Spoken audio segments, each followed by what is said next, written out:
தனுஷ் நடிக்கிற next movie captain Miller. இந்த படத்துக்கான செகண்ட் சிங்கிள் இன்னைக்கு லான்ச் பண்ணியிருக்காங்க. சாங்கோட லிங்க் டிஸ்கிரிப்ஷனில் கொடுத்துருக்கேன். ஜிவி பிரகாஷ்குமார் மியூசிக்கில் சானிக் ஆயுதம் ராக்கி எடுத்த அருண் மாதேஸ்வரன் இந்த படத்தை டைரக்ஷன் பண்ணுறாரு. பொங்கல் 2024 இந்த படம் தேட்டிக்கல்ஸ் ஆக போகுது. நிவின் போலி நடிக்கிற நெக்ஸ்ட் மூவி 7 கடல் 7 மலை. இந்த படத்துக்கான ஆடியோ ரைட்ஸ் திங் மியூசிக் தான் இப்போ வாங்கியிருக்காங்க. யுவன் சங்கர் ராஜா மியூசிக்கில் இந்த படத்தை ராம் டைரக்ஷன் பண்ணுறாரு. தனுஷ் டைரக்ஷன் பண்ணி நடிக்கிற மூவியோட அனௌன்ஸ்மெண்ட்டை நாளைக்கு லான்ச் பண்ண போகிறாங்க. இந்த படத்துக்கு ஜிவி பிரகாஷ் தான் மியூசிக் பண்ணுறாரு. ஜித்தன் ரமேஷ் நடிக்கிற நெக்ஸ்ட் மூவி ரூட் நம்பர் 17. இந்த படத்துக்கான ரிலீஸ் டேட் அனௌன்ஸ்மெண்ட் இன்னைக்கு லான்ச் பண்ணியிருக்காங்க. டிசம்பர் 29 இந்த படம் தேட்டிக்கல்ஸ் ஆக போகுது. அமீர் நடிக்கிற நெக்ஸ்ட் மூவி மாயவலை. இந்த படத்துக்கான ஃபர்ஸ்ட் சிங்கிள் டிசம்பர் 25 சாயந்தரம் 6 மணிக்கு சிம்பிள் லான்ச் பண்ண போறாரு. யுவன் சங்கர் ராஜா மியூசிக்கில் இந்த படத்தை ராம்ஜி டைரக்ஷன் பண்ணுறாரு.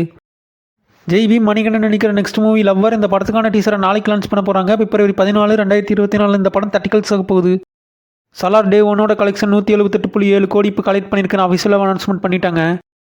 ரித்திக் ரோஷன் நடிக்கிற நெக்ஸ்ட் மூவி ஃபைட்டர். இந்த படத்துக்கான செகண்ட் சிங்கிள் இன்னைக்கு லான்ச் பண்ணியிருக்காங்க. சாங்கோட லிங்க் டிஸ்கிரிப்ஷனில் கொடுத்துருக்கேன். விஷால் சேகரன் மியூசிக்கில் வார அடுத்த சித்தார்த் ஆனந்த் படத்தை டைரக்ஷன் பண்ணுறாரு. ஜனவரி 25 இந்த படம் தேட்டிக்கல்ஸ்